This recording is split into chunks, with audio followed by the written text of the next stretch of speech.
Hare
बाकीचे टाळी वाजणारे काय जेवण केलं नव्हते का?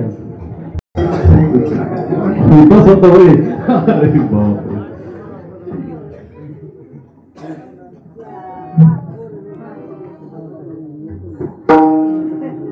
संताचे संगती मनोमार्ग गती.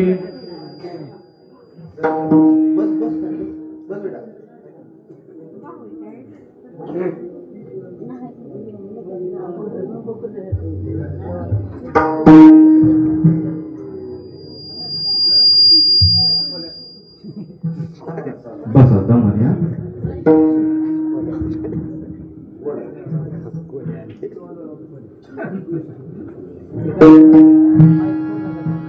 होय संताचे संगती मनोमार्ग गती. संताचे संगती मनोमार्ग गती. अकळावा श्रीपती पंथे. रामकृष्ण वाचा भाव हा जीवाचा.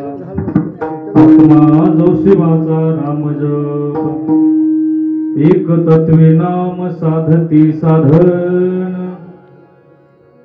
एक तत्वे नाम साधती साधन. द्वैताचे बंधन न बांधिजे. नामामृत गोडी वैष्णवाला धली. योगिया साधली जीवन काळा. सत्वर उच्चार प्रहलादी बिंबला. उद्धवाला धला कृष्णदाता. ज्ञानदेव म्हणे नाम हे सुलभ. ज्ञानदेव म्हणे नाम हे सुलभ. सर्वत्र दुर्लभ विरळ जाणे. हरी मुखे म्हणा हरी मुखे म्हणा. पुण्याची गणना कोण करी. विढाला विढाला.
संताचे संगती मनोमार्ग गती.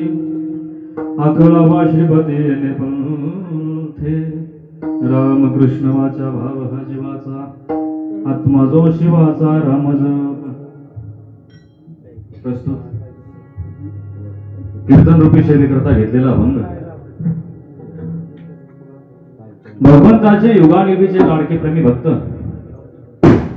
संत सम्राट अलंकापूर निवासी असणारे माऊली महावैष्णव ज्ञानोबाराय आणि ज्ञानोबारायांच्या हरिपाठ या ग्रंथातील 6 चरणाचा उत्कृष्ट असा अभंग शेवेला विढल.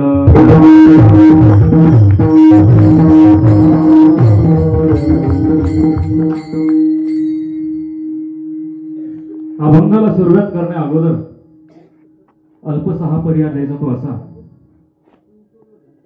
अखिलकोट ब्रह्मांड नायक रुक्मिणी प्राण संजीवन जगत आधार पंढरदेश पांडुरंग परमात्म्याच्या अगाध असीम कृपेद्वारा मुक्त कैवल्य ज्ञान तेजोनिधी ज्ञानियांचे राजे योग्यांची माऊली साधकांचा मायबाप अनाथांची माय विश्वमौली ज्ञानोबाराय आणि अखिल संतांमध्ये व्याप्त असणारे श्रीमंत संत जगद्गुरु तुकोबाराय आणि आदि करून सर्व संत मंडळीच्या कृपा आशीर्वादाने समापन्न होत असणारा हा अखंड हरिनाम सप्ताह वर्ष कितवे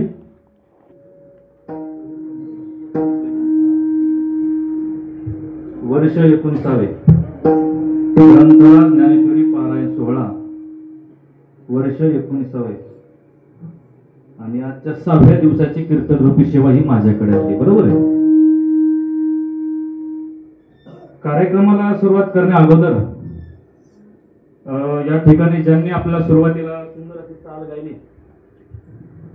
संगीत विशारद संगीत अलंकार बाबांचं नाव आहे विलास महाराज विलास बाबा आणि त्यांना ज्यांनी साथ केली असे संगीत विशारद संगीत अलंकार बबन महाराज दोघांनी सुंदर अशी चाल या ठिकाणी गाऊन आपल्याला या ठिकाणी मंत्रमुग्ध केलेला आहे.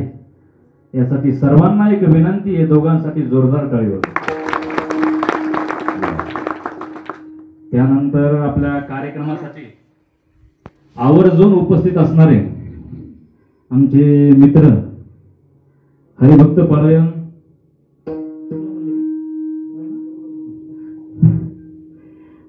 पारायण त्यांना गरिबांची माऊली म्हणतात. आळंदीमध्ये त्यांना नावाने कोणी ओळखत नाही.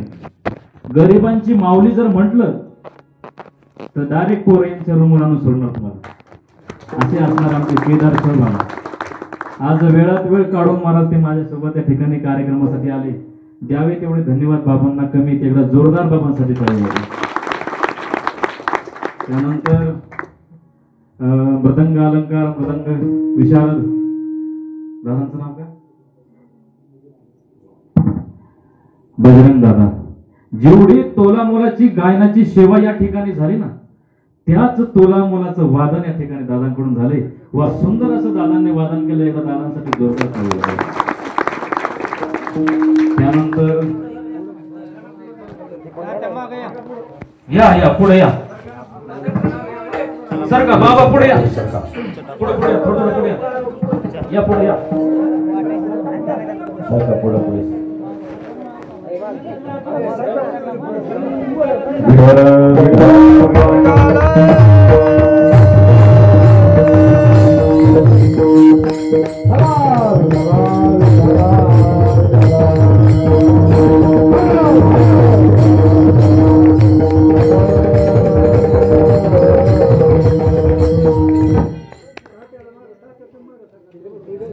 पीछे आ जाओ.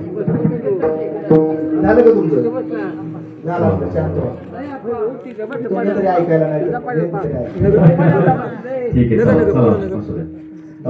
विनेकरी बाबा आपल्या गावचेच का? वा एकदा विनेकरी बाबांसाठी जोरदार टाळी वाजवा. त्यानंतर चोपदार कोणत्या गावचे आपले रामवाडीहून या ठिकाणी मला चोपदारकीची सेवा करण्यासाठी आले. त्याला जोरदार टाळी वाजवा बाबांसाठी. त्यानंतर आपले बालक मंडळी कोणाचे वा वा वा वा एकदा जोरदार ह्या विद्यार्थ्यांसाठी टाळी वाजवा. त्यानंतर या ठिकाणी महाराज वेळात वेळ काढून पुरुष मंडळी या ठिकाणी उपस्थित झाली. विषय कसा आहे, पुरुष मंडळीच्या पाठीमागे भरपूर काम असतं. सकाळी उठणं स्नान वगैरे करणं 7 वाजता दुधाची कॅटली घेऊन जाणं आणि डायरेक्ट 12 वाजताच मागे येणं. नेमकं कोणत्या डेअरीला दूध घालते ते त्यांची त्यांनाच माहिती असं का. वा वा घरी आल्यानंतर मग जेवण वगैरे करणं शेतामध्ये जाणं पुन्हा शेतातून घरी येणं घरचं सगळं आवरणं सगळा काम धंदा आवरून महाराज या ठिकाणी पुरुष वर्ग या ठिकाणी येऊन उपस्थित झालाय. त्यामुळे द्यावे तेवढे धन्यवाद महाराज. पुरुष मंडळींसाठी कमी. एकदा तुम्ही तुमच्यासाठी टाळ्या वाजवा. आणि या ठिकाणी माझ्या माता भगिनी सुद्धा या ठिकाणी बहुसंख्येने उपस्थित आहेत. महाराज ज्या लेवलचं काम पुरुष करतो ना त्याच पुरुषाच्या खांद्याला खांदा देऊन ही असणारी माझी माता भगिनी काम करते महाराज. सकाळपासून तर संध्याकाळी झोपेपर्यंत महाराज त्या माऊलीचा हात शांत नसतो. सकाळी जर उठले ना, सकाळी उठणार, झाडलोट करणार, स्नान करणार, चहा बनवणार, सगळ्यांना चहा देणार, नंतर स्वतः चहा पिणार. चहाचं पातेलं साईडला ठेवते का नाही, लगेच चुलीवर तवा ठेवणार, लगेच स्वयंपाक करणार, लगेच भाजी करणार. जर मुलगा शाळेमध्ये जात असेल तर त्याला डबा भरून देणार. पुन्हा शेतामध्ये जाण्यासाठी डबा भरणार, शेतामध्ये जाणार. शेतामध्ये असणार जे खुरपायचं असो, पण कुठलंही काम असो, ती माता माऊली शेतामधलं काम करते. आणि घाईघाईने 5-6 वाजले की घाईघाईने महाराज शेतातून घरी येणार. आणि घरी आल्यानंतर लगेच झाडलोट करणार, लगेच चूल पेटवणार, चुलीवरती पातेलं ठेवणार, चहा करणार, सगळ्यांना चहा देणार आणि नंतर ती चहा पिणार. त्यानंतर पुन्हा तवा मांडणार, स्वयंपाक बनवणार, घरातल्या सगळ्यांना जेव घालणार. आणि सगळ्यांचं जेवण झाल्यानंतर मला शेवट ती जेवण करणार. जेवण झाल्यानंतर पुन्हा भांडे घासणार, पुन्हा सगळ्यांना आतरून टाकून देणार. एवढं काम महाराज त्या माऊलीच्या पाठीमागे असतं. एवढं सगळं दिवसभराचं काम आवरून माझ्या माता भगिनी बहुसंख्येने या ठिकाणी उपस्थित झाला. द्यावे तेवढे धन्यवाद तुम्हाला आहे. एकदा जोरदार तुमच्यासाठी धन्यवाद. त्यानंतर या ठिकाणी असणारे आपले तरुण मंडळी पण या ठिकाणी उपस्थित आहे. आणि विशेष म्हणजे बाबा, जर ज्यांनी माझा आवाज यांच्यापर्यंत पोहोचवण्याचं काम जर कोणी केलं असेल तर ते आपल्या माईक सिस्टीम मध्ये गोड सिस्टीम आहे दादा तुमची. वा वा वा. नाहीतर महाराज आम्ही काही ठिकाणी जावा, अहो हातोडा घातला तरी त्याच्यातून आवाज निघत नाही. महाराज एकदा कीर्तन झालं, मला कळलं माझा माईक बंद होता. अशी काहींची सिस्टम आहे. पण महाराज दादा काय सांगू, एवढी सिस्टम गोड आहे ना, मला असं वाटतंय की माझं कीर्तन झाल्यानंतर जे रोहतवाडीवाले जे मला पाकिट देणार आहे, ते जसं पाकिट माझ्याकडे आलं का असंच तुम्हाला देऊन टाकावं वाटतं. एवढी सुंदर सिस्टम आहे. पण काय सांगू, मी काढले घराचं